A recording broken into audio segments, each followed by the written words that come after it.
आपल्या अमृतवाणीतून गोमातेची पूजा म्हणणारे आणि आध्यात्मिक ज्ञानाची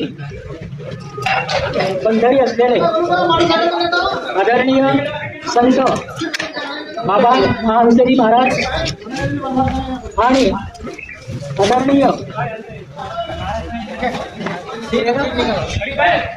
कथा वक्ते प्रसिद्ध कीर्तनकार आदरणीय सुशील महाराज या सन्मान अभियानाला अधिक गती देणारे, दिशा देणारे,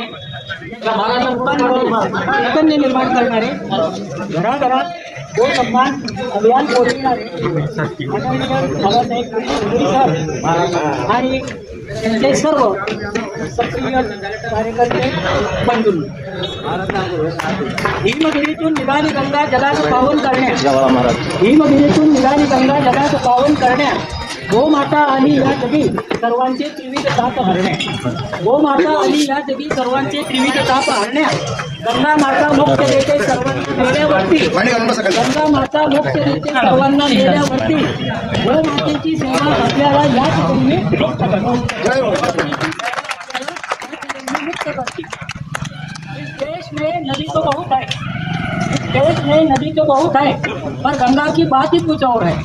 इस देश में नदी तो बहुत है, पर गंगा की बात ही कुछ और है। इस देश में मूर्ति तो बहुत है, पर श्रवण बेल बोला बाहुबली की बात ही कुछ और है।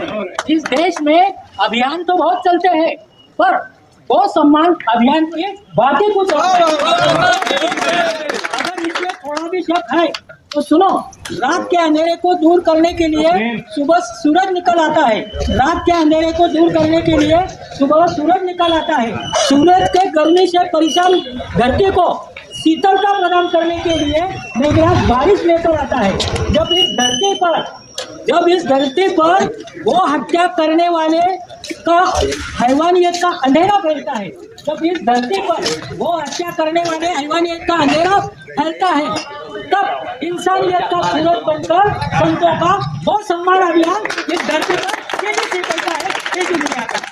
माता की जय। आपण सर्व गोभक्तांनी गोप्रेमींनी अत्यंत असा उदंड असा प्रतिसाद दिला आणि हे आजचे जे काही गो सन्मान अभियान आपलं या ठिकाणी होतं तर ते मन डोळे आणि अंतकरण टिकवणारं असं ठरलेलं आहे। आणि सुशील महाराजांनी म्हटल्याप्रमाणे ही आता आपल्या भारताच्या सुवर्ण युगाची आता सुरुवात आहे। म्हणजे राष्ट्रमातेला दर्जा प्राप्त करणे, राष्ट्रमातेचा सन्मान होणे म्हणजे ही आजपासून 27 एप्रिलपासून आजच्या गो सन्मान दिवसापासून ही आपल्या भारतीय सुवर्ण युगाची आज आपली सुरुवात होणार आहे।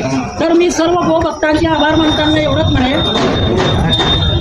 कसे मानू आपल्या प्रेमळ गो भक्तांचे आभार, कसे मानू आपल्या प्रेमळ गो भक्तांचे आभार। खरंच मला आज काही कळत नाही, खरंच मला आज काही कळत नाही। आदरणीय गो भक्तांनो, मला आपल्यासाठी तोला मोलाचा कुठलाही आज शब्द मिळत नाही। गो भक्तांनो, मला आपल्यासाठी आज तोला मोलाचा कोणताही शब्द मिळत नाही आणि म्हणून मी तुमचे आभार मानताना एवढंच म्हणेन की आपल्या सर्वांची ऋण कधीही न फिटणारे, आपल्या सर्वांची ऋण कधीही न फिटणारे, आपल्या सर्वांची ऋण कधीही न मिटणारे, आपल्या ऋणातून आम्ही उतराई कसे व्हावे। मला तर असं वाटतंय की आपल्या सर्वांच्या ऋणाचे भाग आम्ही आयुष्यभर व्हावे, आयुष्यभर व्हावे। धन्यवाद।